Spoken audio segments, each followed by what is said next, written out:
G'day and welcome to my kitchen. Today I'm showing you a chef's way of making aioli in seconds using hard-boiled eggs and our confit garlic. Sometimes you need that garlicky goodness in a pinch. This aioli is fantastically thick for dipping or spreading.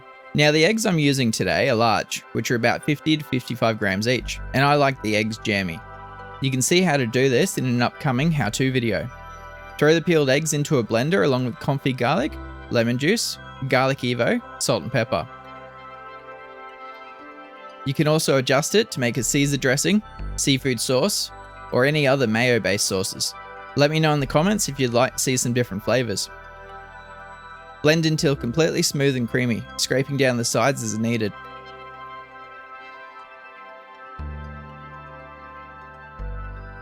And that's it. Creamy, delicious aioli made in seconds. Perfect for dipping fries, veggies, or spreading on sandwiches. Enjoy!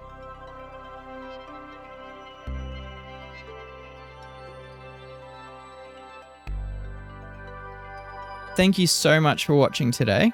Don't forget to like, subscribe, and hit the notification bell for more delicious recipes.